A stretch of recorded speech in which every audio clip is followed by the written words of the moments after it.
Hello, everybody. Looks like YouTube's not connecting. Oh, there we go. All right.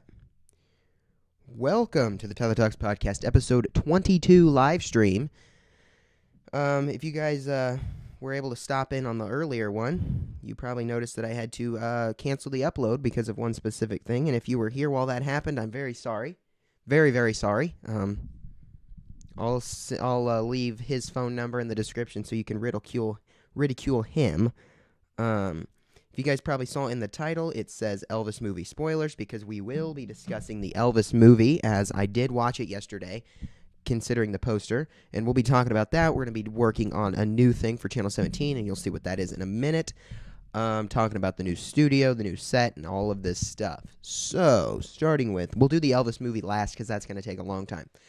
With the idea, so I decided that I wanted to get the cable behind me. Wanted to do a live stream today because I wanted to do a video reviewing the Elvis movie, but I knew it was going to take a long time and editing was going to be horrendous. So I decided to just do it live, and then we can chat about other things, and I don't even have to worry about editing it. So that's perfectly fine for me.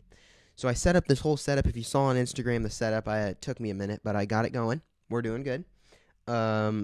So this setup, this is the set that I built. You guys, I think you saw it on the vlogs the two vlogs I already posted for the summer. This was the setup. All it is you guys probably know that I had that old camping desk that had the line in the center, was wobbly, whatever. I took an old Target desk and I took it apart and I rigged it together. It was a whole disaster. But my mom just got a new desk, so I got her old sitting desk, raising desk, so it goes up and down. So now I'm actually in standing position. So basically, it took a minute because if I sit down, the camera goes down there. There's like a rig down here, and I didn't want to move the rig because it's in a specific spot. So I just put the jib and reweighted it and made it even. So then I can stand, and I might leave the jib there. So if I want to do standing videos, I can stand and boom, just like this, and chat it up with you guys standing, podcast style. When I redid the set, one of the things, and here's a little spoiler of another thing we'll be talking about. For the podcast, I wanted congruency in microphones, so I got another SM48. So now if Mason joins the podcast, he can have an SM48. I can have my SM48. They're the same microphone, so they'll both sound the same, and it both looks the same. It just overall provides a better looking experience, I guess you could say. In that matter is a better looking experience, I guess you could say that. So I just added a couple things. Whenever this live stream's over, I'll put the camera back and put all this stuff back away, and we'll be back to normal. In other things, no comments yet. It looks like we got one viewer, and that's me. So the whole goal was not to get live viewers. It's just mainly just so that way I don't have to edit. Anyway, I'm going to bring this down a little. Anyway, so that is that. What else do I want to talk about? I talked about the set, talked about the podcast. So yeah, this is the new set. It's going to stay this way until the basement gets redone. It kind of has to at this point. Yeah. So that's the new set. Got some nice background lighting. I got the poster. I can't think if there's anything else I wanted to talk about before we get right into the Elvis stuff. Channel 17 season 2 is coming soon. I'm actually working on a costume for a character, one of my new characters that we just developed yesterday, actually. Here's a sneak peek. I just bought some fabric. It is, so far, a vest. I can say it doesn't look the greatest, and it's not even close to done. Yes, it is cut in the back because it's too small, but it's going to be glued to a white button-up. So, yeah, I got to go back to Hobby Lobby. I got to get some other fringing and buttons and stuff, just some add-ons, but I wanted to make sure I could make the vest first before I went all out and bought everything else, but I'll go get all that later. So this movie, Elvis, comes out on Friday. One of the local AMCs did a early access event, which a lot of the AMCs around here I noticed did. But the cool thing about this poster is it even says early access fan event in the date, which I really love. And it's got the 50s, 60s comeback, and the 70s. So you guys probably know I did the podcast. I'm going to get to work on this. And before I start on the movie, actually, no, I'm just going to start working. So the movie, we went last night to AMC. 1 second.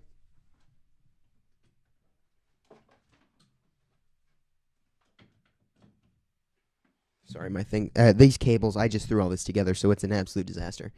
I can't even think of everything I talked about in the last stream. Talked about the set, building it, the podcast, the mics.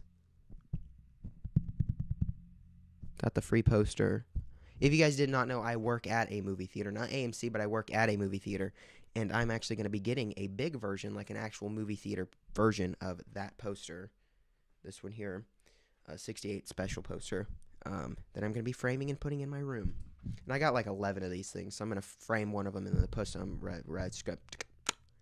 What the hell just happened? Put the rest in my souvenir box. Anyway, so, yeah. I'm going to start doing more live streams. I think I might just leave this set up. You know what I mean? Because I like the standing. I like being able to stand, you know what I mean? Yeah, so we're working on a new Channel 17 character. That's what I'm hot gluing and working on right now. But what I want to talk about is this Elvis movie, this so-called Elvis movie. So back whenever they announced this movie, back in 2020, I think it was, they began production in 2020 of March. No, was it 2019? March of 2020? It was in 2020 at some point.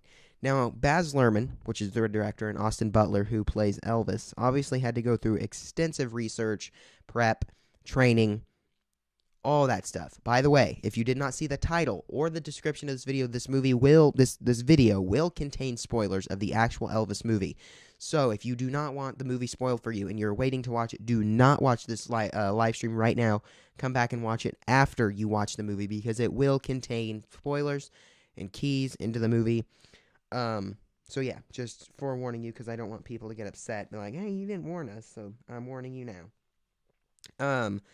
One of the things that I noticed after watching the trailer, you guys probably noticed that I did the trailer review where I watched on the podcast episode 21. If you guys want to go back and watch that first, podcast 21, I did a look at the trailer. I overlooked it. I took a look at all the different key components, all the things that I thought looked interesting, and a couple that after looking at the trailer and then watching the movie, it's honestly really really cool to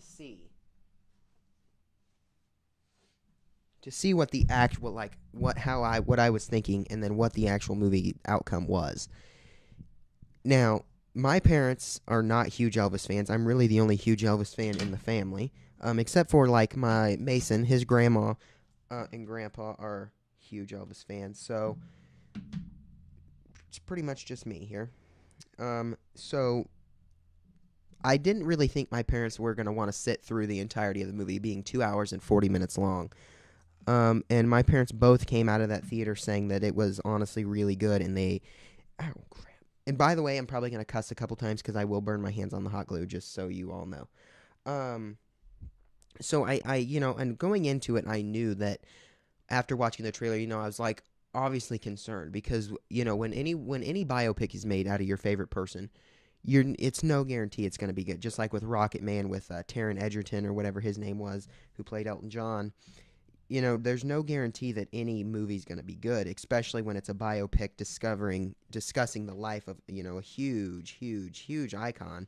And so, of course, I was nervous. And, of course, the theater we were in, with it being, a very, very limited engagement, I guess you could say, very limited theaters did this sneak preview. And so it was, of course, full of old people, because it's Elvis. I was probably about the only young person there, except for me and Mason were there. But it was good. It was really good. Mason and I we went into it thinking, this is going to be the worst movie we've ever watched. It's not going to be what everyone hopes it's going to be. Like, what are we going to, I don't think we're going to enjoy this. Like, it's probably going to ruin. No. It was absolutely amazing. And, me being an Elvis fan, I had a little bit of bias, hoping, just praying that it was going to be a good movie. And, of course, I'm going to get it on DVD. Even if it wasn't good, I was going to get it on DVD. But holy crap. So I want to kind of dive into each type, or each segment, I guess you can say, of the movie. Because it was a really interesting. Baz Luhrmann's editing style is really, really different compared to a lot of different directors, like Spielberg, more of a contemporary, basic editing style, except for his action sequences and stuff, of course. And that's no diss on Steven Spielberg, but Baz Luhrmann has, this really specific editing style. And I think that might be what makes his movies, just that much more unique. Is obviously the director's style makes the movie unique, but his editing style, I think, really pulled this movie together really well. Um, with it's a really close look into The Great Gatsby, which is another Baz Luhrmann movie, which I recently watched. But it really, his editing and casting decisions, I honestly don't think he could have pulled together a better cast. Elvis's mother, Gladys, was portrayed literally almost like it was almost like I would almost think it was her. Um, Now the cool thing about Colonel Parker, which is Elvis's manager, and me being the Elvis fanatic I am, I've researched a lot of Elvis's life. I understand a lot of the stuff that many people might not like in depth with how the Parker screwed over Elvis and everything like that. But I thought it was cool how they that's a huge pocket. How they really focused in on the Parker Colonel and really, and I know the movie was intentionally about their relationship, but I thought it was really neat how they really did a good job telling that story between them. And there was a couple times in the movie where I realized that Elvis, I don't know if he was portrayed exactly the way, like, I don't really think Elvis was as angry as they made him seem in some of the clips. I don't know. There was a couple things where I wasn't for sure, how true it is. And, being the fanatic, I know quite a bit, but there was a couple things in there where I was like, did this really happen? Was this actually, I don't know. There was a couple things in there, but other than that, I want to kind of dive into each, because it was honestly divided into categories, by era, obviously, as Elvis was, kind of decade, he was like divided into different sections of, his career. Like, you got the 50s, then the movies, like the Army years, like when he went into the Army in 58. That was pretty cool how they portrayed that. Then you got like the movie years, and then you got like the 68 comeback special, and then 1969 at the International, and then kind of the Aloha, and all those different things that he did. It's really like you can section it out really well. And I think for Baz Luhrmann, he could have easily just done an entire Elvis movie on any section of his life, like Elvis in the 50s, the 70s. But he really did this good depiction of his entire career.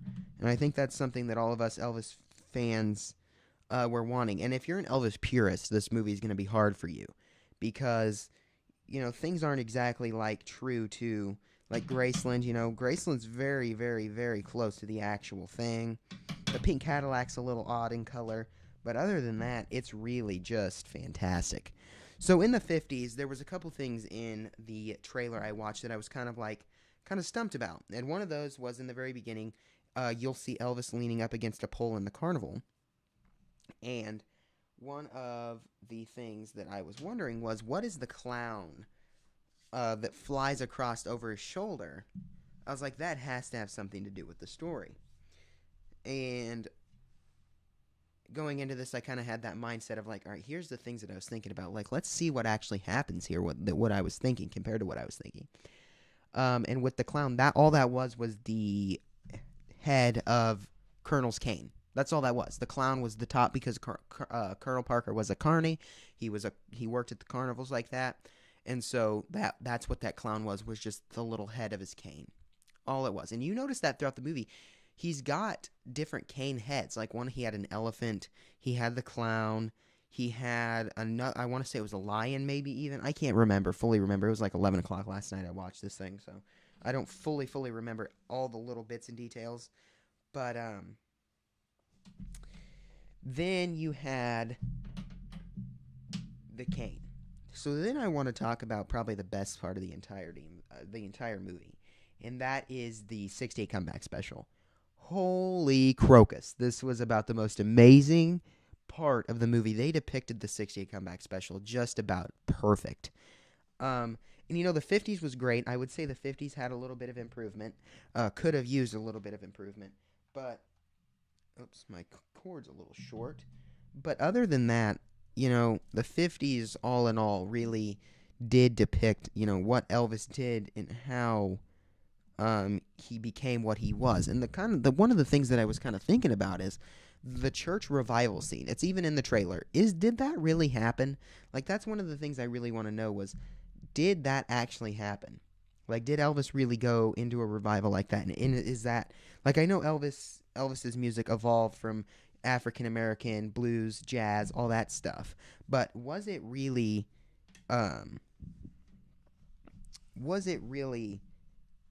how it went down? Was that like actually what happened? And that's kind of one of those things that I'd love to know is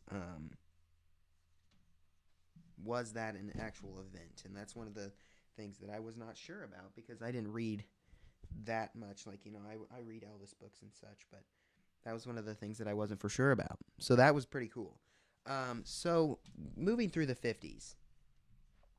The 50s were honestly, to me, Mason said that the 50s weren't the greatest.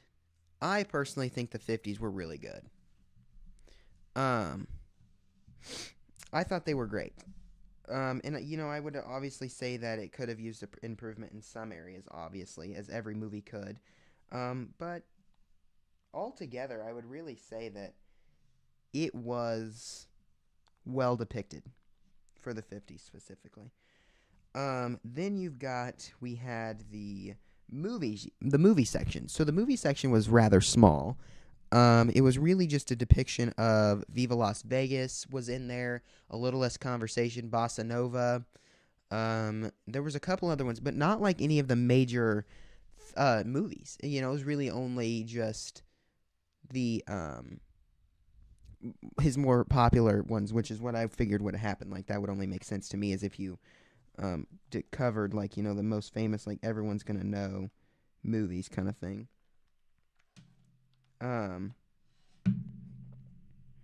So that was something that I figured was going to happen, is we were going to get just a depiction of his main famous hits movies, and none of his movies were like really all that famous, except for like Jailhouse Rock, stuff like that, which was really cool.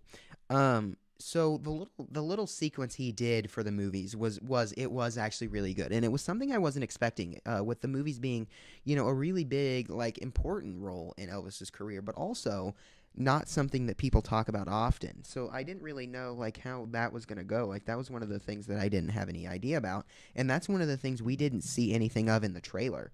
Was anything movies related. It was all merely just the 50s, this comeback special in the 70s. There was really no movie depiction in the trailer.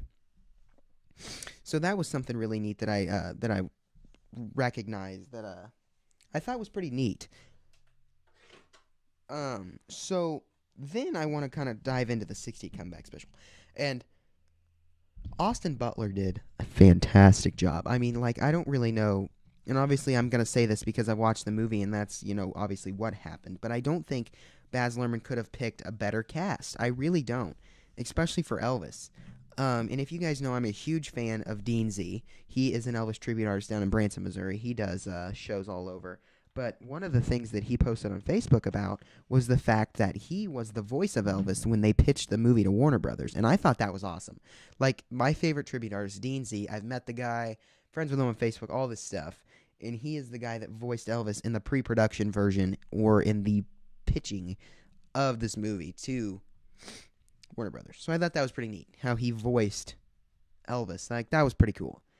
So then you get into what is the 60 comeback special. Now, before I'm so going all over the place here because I was so excited for this movie, as you probably know.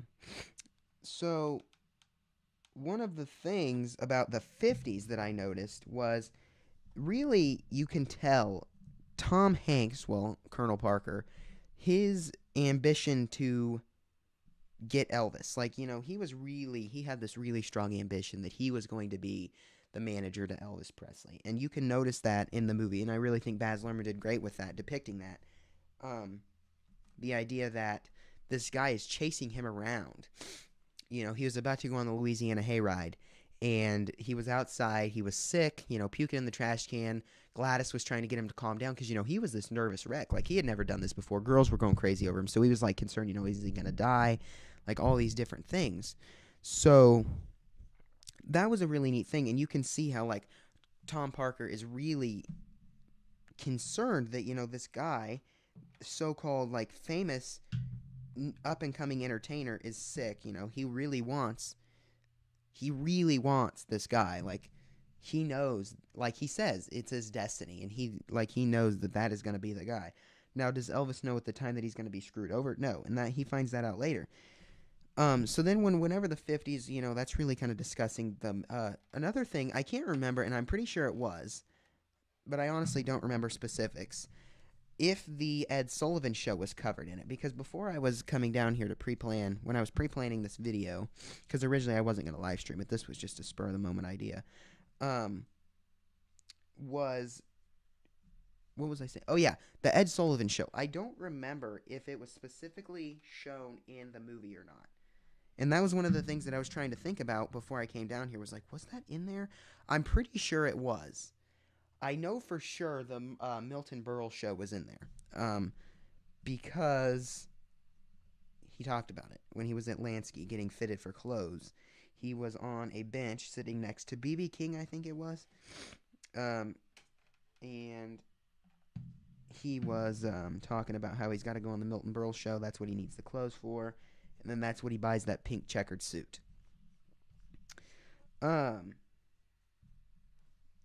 So then, I can't honestly remember if Ed Sullivan, if anyone's watching this in the comments, if you guys have seen this movie, or if you guys got to watch this movie early, also, did you guys remember anything about the Ed Sullivan Show? And like last night when we left, the movie started at 7. It was 2.5 hours long, well, 2 hours and 40 minutes. And I was like, I'm ready to watch it again. Like, on the way home, I'm like, I'm ready to go see this again. Like, I want to watch it again, because I want to go back and watch. Like, what did I miss? Because I was so mesmerized, obviously, you know, by the greatness that Baz Luhrmann just created. But, see, now there's a pocket on there. And now I need to add some detail. But I really knew that what he did was great.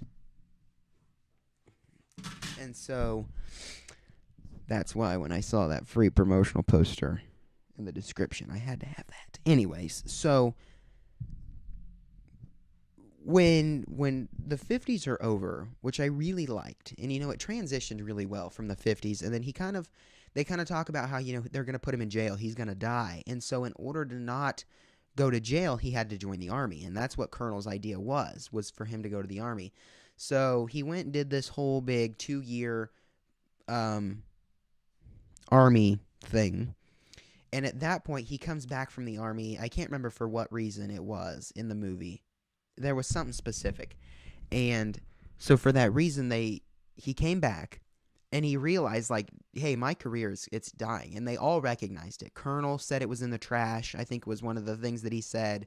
Jerry Schilling, like all the Memphis Mafia, like they all knew that his career was done, and that's when he kind of come up with this idea of, we need to put you in Hollywood. And, you know, like Elvis always wanted to be this big actor. And so that's when they went on the 32 movie streak. And then at that point they realized, you know, these movies aren't doing great. We got to come up with something else. And so that's when the 60 comeback comes in. And like the movies, it was a really short portion in there.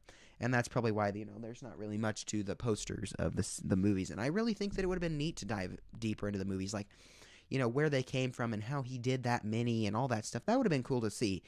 I also did read that Baz Luhrmann has a 4-hour director's cut, and I'm really hoping that's going to make it on a DVD. Like, if they make, like, an extended edition or, like, a special edition or deluxe edition, which every DVD that comes out, I'll have the regular, I'll have the Blu-ray, I'll have the 4K, and I'm hoping they do, like, a steelbook from Target or, like, a deluxe edition that's got special features. So I'm hoping we see something like that, like see the actual director's cut. He's got a 4-hour director's cut, and I'd love to watch it. So I'm really hoping, and I don't feel like he would have said anything if he wasn't going to do something with it. So that's why I'm hoping, just hoping, that we're going to see something from the director's cut. I'm hoping.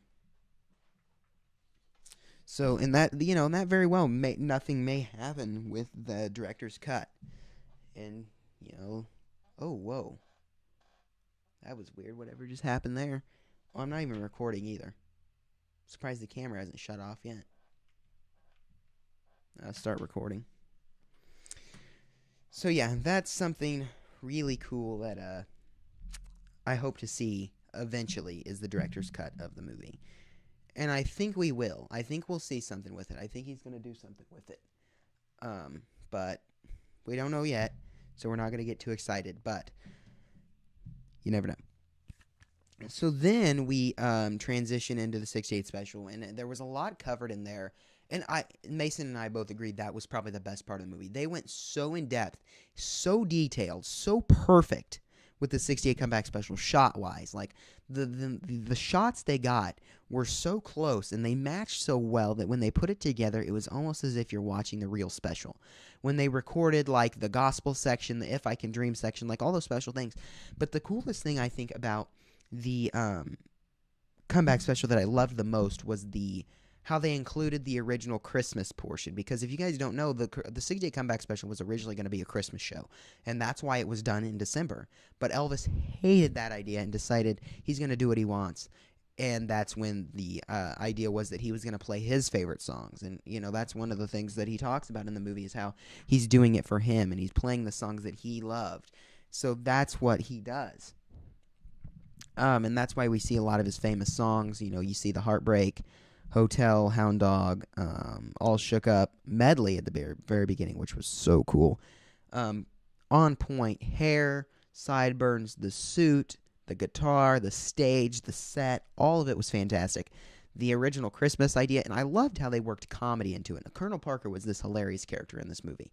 Tom Hanks pulled it off so well, and I don't remember if I said this at the beginning, but he made that character from scratch because there's really no footage of Colonel Parker anywhere because, he didn't want to be seen. He was doing all these bad things, and so it was pretty neat that he was able to develop this character off of pictures, and there was only very few pictures of Colonel Parker.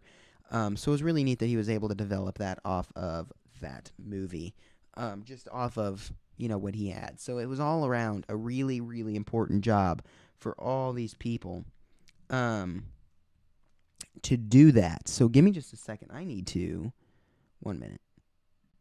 Okay, there we go. I have to try to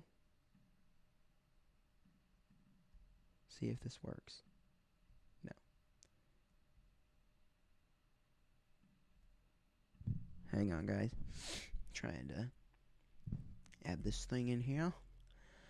So yeah, that was really neat how they included the depiction of the original Christmas idea in there. I thought that was pretty cool, and I'm glad they did it because it really kind of showed that Elvis did what he did for himself and his fans. Like, that's really what Elvis was all about, was his fans. And people are going to say, "Oh no, he wasn't. He was just doing it for the money." And people have said that. But in all reality, I really think that he did the idea of the Christmas thing. There was the Colonel, and there was this one sweater that he really wanted to use. And when he come out with the black leather, he was freaking out. They did this shot in his trailer. It was in the dressing room or something when I think it was when John F. Kennedy, because that's another cool thing. They included the Martin Luther King and John F. Kennedy shootings, how they both died. They included that in there and how that affected Elvis. And so that's one thing that Elvis was so mad because the country is just dying, and all he's trying to do is do the show. And Colonel Parker doesn't care about any of it but Elvis and the sweater and the show. And he was like, "It has nothing to do with us." But then Elvis is like, "It has everything to do with us." And that's actually in the trailer, from if I can remember correctly. They talk about that. So it's not just about Elvis in the show. He cares truly about, like, Martin Luther King and them, like how that really affects his show and him and all of that whole big ordeal that happened from MLK and JFK. So that was pretty neat how they included that. So I'm going to take a quick break really quick. I need a drink.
Hey everybody! Oh crap! There goes the hot glue gun. All right, welcome back. Had to get a snack and a drink. Sorry, I got me some David sunflower seeds and a vanilla Coke because not sponsored. Look, there's like a line. You see, guys, see that line? See, now it's gone. That's weird. It might just be my monitor. I hope it's not. You can. Oh, that's weird. Oh yeah, it's on the stream too. Odd. Anyway. So what was I talking about? 68 comeback special. So I really thought the whole entire thing, it was really nice. It was special. It really was. And I was really excited to see how in depth they went, especially in that portion. And with the whole idea of the "If I Can Dream" song, they really drove that home about how the whole reason Elvis wrote that song in that moment was because of Martin Luther King.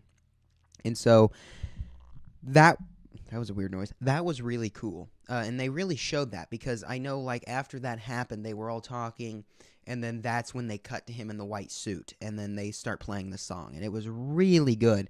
And the thing I really, really love about Baz Luhrmann's style is there's never a dull moment. There's either sound effects, music. The thing with, like, other movies that I find so boring, and it's really hard for me to focus in on a movie for a long time, especially if I'm not into it. And, of course, it's the Elvis movie. I'm going to be into it, but when you, like, a lot of movies you watch, it's just dialogue. It's just boring back and forth dialogue. No sound effects, no music, no action, nothing. It's just on a couch dialogue, right? Just specifically on it, whatever. Just back and forth talking.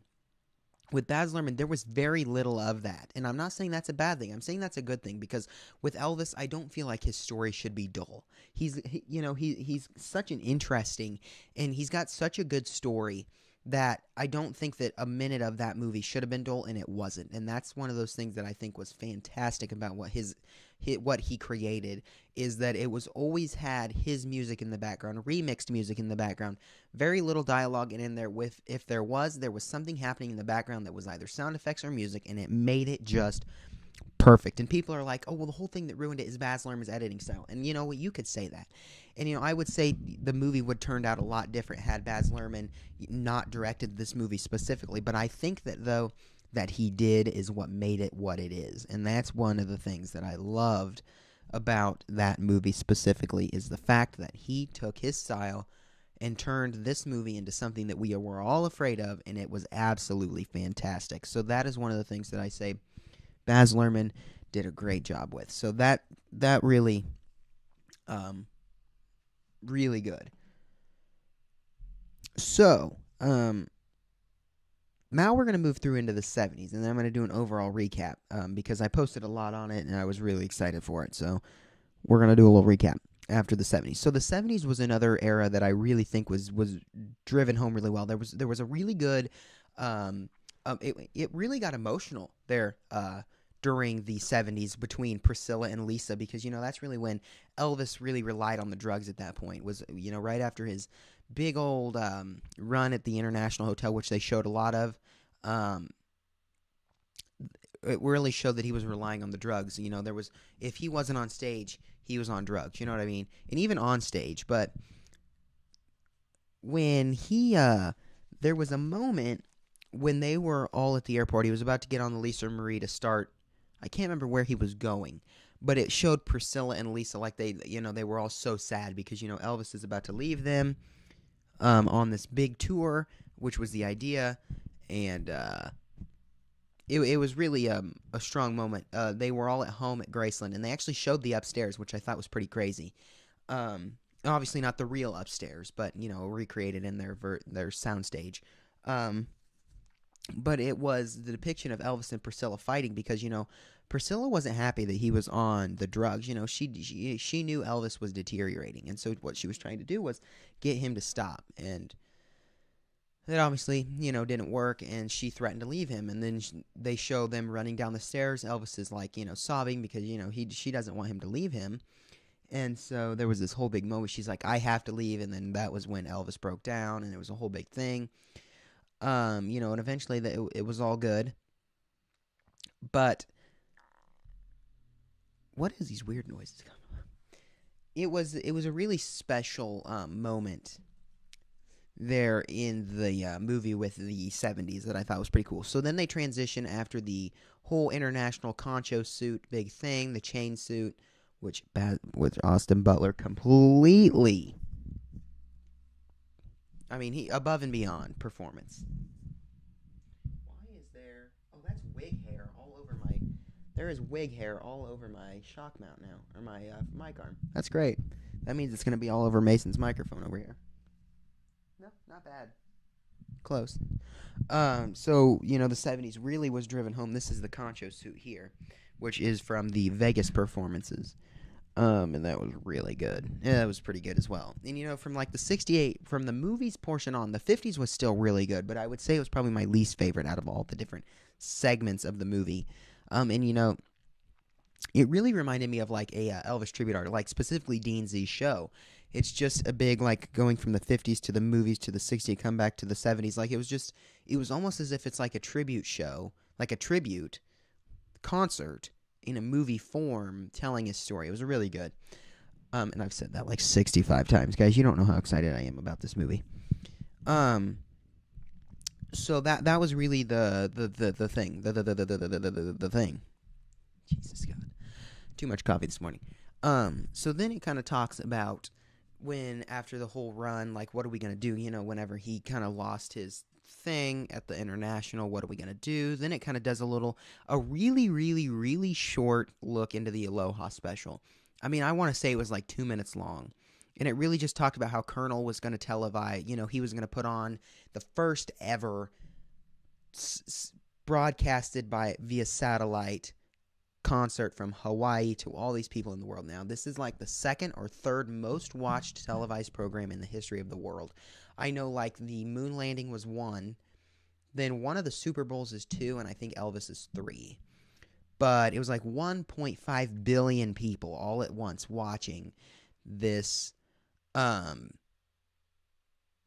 show, right? So as we're watching this, it was really kind of weird how they did it, because like they showed Austin Butler on stage in the Aloha suit for a couple minutes, like a couple seconds even, and then it was over. And then it kind of just transitioned into, this, like, oh, Elvis, he's getting fatter, he's losing, like, he never lost talent, he could always sing and dance. And obviously, as the drugs were getting him and all of that, it just, he was deteriorating slowly. So then they cut to this shot of Unchained Melody in the sundial suit. And this is the very last concert, April of 1977. April of 1977, I think. April 19th, 1977? It's in April of 1977. It's his last concert before he passes. And it is him at the piano in the sundial, so you can watch it online. He is just sicker than a dog, right? You can tell. He was sweaty. He was chunky, all these different things. Like, you could tell that he wasn't doing good. So he has his sideman. I want to say it was Charlie Hodge. Not Charlie Hodge. Yeah, Charlie Hodge. Holding the mic to his mouth while he's playing the piano, doing Unchained Melody in the sundial suit. And that was really one of the most famous things that he did, because, that was really that was the significant marker in the end of his career. That was really the significant thing, because he still had this great voice. He could still do this great singing. But what was happening was he was slowly just getting sicker and sicker and sicker, to the point to where, is he going to be able to do this anymore? So then when he leaves, the show's over, like, get him out of there, Elvis, whatever. And the cool thing about it is they don't really show, like, how he passed. Like, how he was in the racquetball room playing racquetball. Then he goes to the piano and plays. I can't remember what the song was specifically, but he plays his piano while all of his friends are in there. And he says, hey, guys, I'm going to go upstairs and get packed. Because the same day he passed away was the day they were leaving to go on tour.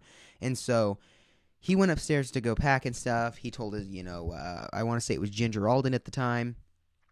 It was Ginger Alden at the time, which was his girlfriend at that minute, because, him and Priscilla got divorced in 74, I think it was. And then in that moment, his girlfriend, Ginger Alden, he's like, hey, I'm going to go read this book in the bathroom, whatever. And that's when they found him. They didn't tell that part of the story. I don't know if it's because, it was a too personal thing, or it was just probably not. I mean, that'd be really, really hard to depict in a movie respectfully, I guess you could say. I'm honestly think it was really a good decision that he did that, because what happens is after that Unchained Melody thing, they made Austin Butler look good, chunky. Like, they made him look, I mean, it was hard. They cut to, so at the very end, Austin Butler sits down at the piano in the sundial suit. It's actually Austin Butler. He's got like this fat suit on, and it made him look fantastic. It was awesome. Then he starts playing, and then they cut to an actual shot of Elvis playing in the sundial suit. That same thing, right? So then at this point in the movie, they're cutting back and forth between actual Elvis clips and Austin Butler. So then now they're playing all these clips of Elvis. So then they start playing Elvis in the 50s and then the Army, and then they start playing actual Elvis concert clips. And then that's when they go, Elvis has left the building. And then they do a newspaper comes up and it says Elvis Presley dead at 42, right? So then now they're cutting back and forth between all these things. Then they start bringing Austin Butler back into it. Him on the floor passed away. And then they bring in this whole big, like, almost like a, what am I trying to think of? What am I trying to say? Not a memorial. What is it called? I can't remember what it is, but they start talking about, like all these, bringing in all these different clips and like photos of the brigade and all the different, like the funeral motor coaches, with his casket taking him to the funeral home. And then they cut to like a shot of Graceland with his grave and the flowers next to it. And I can't really remember what happens after that part. They're showing him, and then that. Oh, okay. So the Elvis has left the building happens after the entire movie. So the whole thing's done. You can see they're starting to replay his life, right? So they're starting to use Austin Butler's clips, replaying his life, right, up into where he dies. And then at the end, you can see like cameras flashing and stuff, and then it fades out, and then there's one little dot left on the screen. And if you watch them, it's so oddly specific.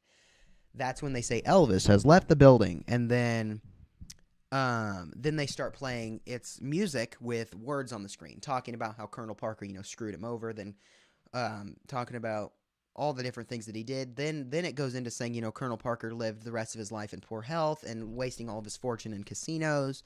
How I remember that? I don't even know how I remember that. And then it says, Colonel Parker, died in this thing, and then it talks, and then. What happens after that? After all those words, it says Elvis Aaron Presley, January 9th, 1935 to August 16th, 2022, 1977, and then it plays the credits, and it plays In the Ghetto, which I think was a perfect song to play at the end. And holy crap nuggets, that was a fantastic movie, folks. If you have the chance to go watch it early or even on Friday, the day it releases, June 24th, you've got to go watch this movie. I mean, it was, even if you're not an Elvis fan, even if you just like some of his songs, you're an Elvis fan, you like some of his songs, you just know of Elvis, or you just want a good movie to go watch this movie. It's already got an 83% on Rotten Tomatoes. I'm going to try to leave a review. Obviously, my new favorite movie, of course, why wouldn't it be? It was absolutely fantastic. And, no matter how much the 50s, could have been better, how much the whole movie could have been better, it was fantastic. Baz Luhrmann did great. Tom Hanks did great. Austin Butler did great. Olivia DeJonge did great. All these people who played in this movie, absolutely great. I love how they included B.B. King and Little Richard and who else? They included some other, Hank Williams Jr., all these different people. It was absolutely great. I love what they did. I love how they did it. Baz Luhrmann could not have done a better job. And, for all of the time that they spent on this movie, they started back in 2020. March of 2020, I want to say. Crap. I can't remember when it was. They started back in March of 2020, I think, is when they started production. And then, of course, COVID happened, and then they finished production in March of 2021. No, I think they started production in 2019. And then Tom Hanks got COVID, and then,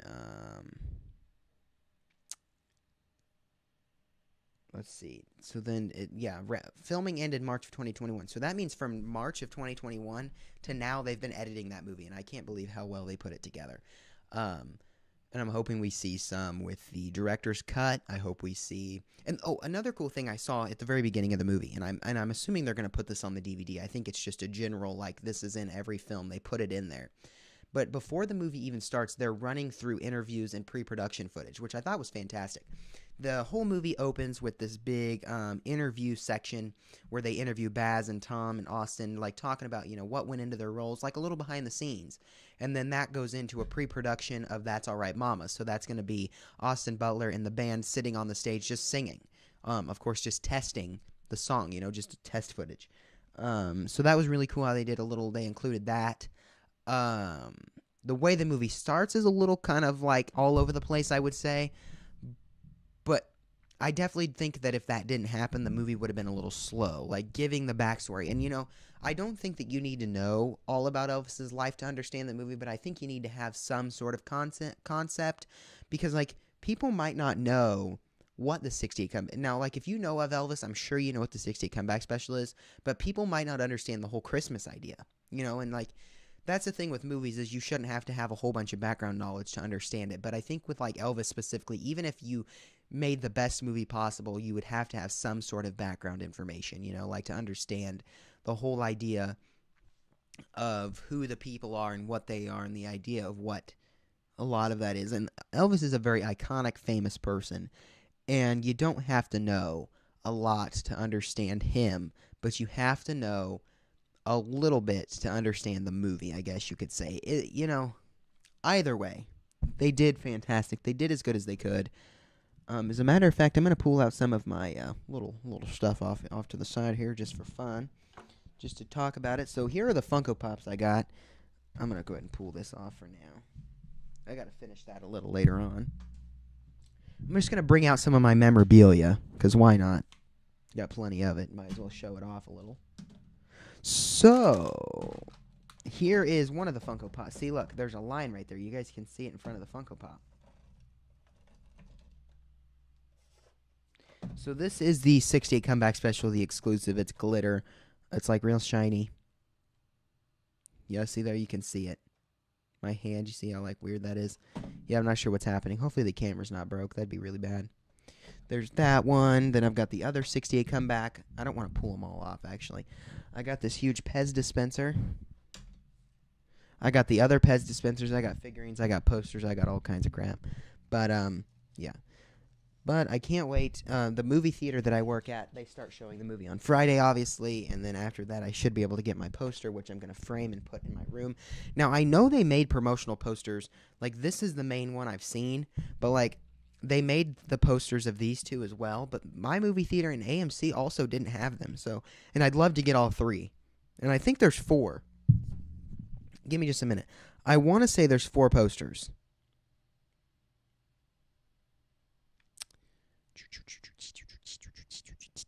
I want to say there's 4 posters because I remember there being 4. I know there's those 3 there.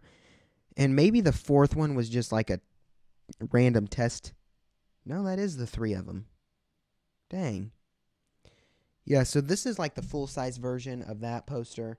And then they have like the full-size version of the 70s and then the full-size version of the 50s. So, and then I saw another one. Oh, yeah, this one. This is, I don't know, like how, I think this might be one from, yeah, this is obviously from overseas because the, language? Is that what it is? Language? Because the writing it's in, like, the language is different. But this one is of him adjusting his glasses that you can't obviously see.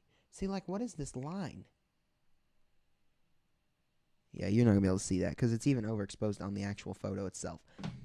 But, that was the 3 posters. So that's the only 3 that you can get. But I know my theater has this one. I'm hoping they get these other 2 eventually. I really want this one the most. I really like this one, but this one's still really cool. And I'll, of course, take any of them to put on my wall. Come on now. I'm going to frame this, I think. I'm going to leave this one down here. I got 4 more upstairs. Mason got 1. So I got 6 total. 1's down here. Mason got 1. I'm going to frame 1. I'll have 3 left. I'm just going to hang on to. Be neat if one day I could get it signed, but that'll never happen. I'd love to meet Tom Hanks. But I've got my Luca poster over here, movie poster. But, yeah, they have an Elvis poster brand new in the box, apparently, from what I've been told. So hopefully I'll be able to get that one, which that movie starts on Friday, and I work on tomorrow. So that should be good. So, yeah, that is the Elvis movie. I tried not to spoil it too much, not go in depth, because I couldn't, obviously, because I don't remember the entirety of the movie. Like, I remember it, but like not the specifics where I can just talk about it right now off the top of my head. I'd have to like have a refresher, you know what I mean? For the specifics. But from what I do remember, that's what I just told you. Hopefully it didn't spoil too much. Now, I put the disclaimer, so no one can get mad at me. And I almost forgot to put the disclaimer in the title. Because, yeah, I'm glad I remembered. That would have been really bad. I don't want people mad. Anyway, so before I finish off this podcast here, I'm talking about the Elvis movie. See, I could have just done the mic just like this the entire time, like broadcast radio quality here, and we could have been fine. Anyway, so this is the vest. See, what in the hell is that line? Oh, my camera's not broke. I hope that's just like my capture card. This is the vest. So it's really ratchet. For right now, and you'll see it's going to change a lot, because what's going to happen is you're going to see along the neck hole there is going to be white, scrunchy, like old lady. It's basically going to be a girl character. I'm going to have my own girl character on the show finally, besides Bozy, I guess, for Channel 17. Oh, battery's about to die magically. Are you kidding me? Come on. Well, anyway, guys, this is going to be a new character. I'm not going to spoil much more. And that's all you're going to see. I guess the battery's about to die already. That was a long podcast, 51 minutes. Anyway, guys, thank you so much for watching this live stream. If you didn't watch it live, hopefully you come back and watch it later. It was so much fun to do. I hope you watched the movie. I hope you enjoyed it as much as I did. It was great. Baz Luhrmann did a great job. All the actors, cast, did fantastic. Thank you all so much for watching, and we will see you guys in another Tyler Talks podcast and another video very, very soon. Thank you. Thank you very much.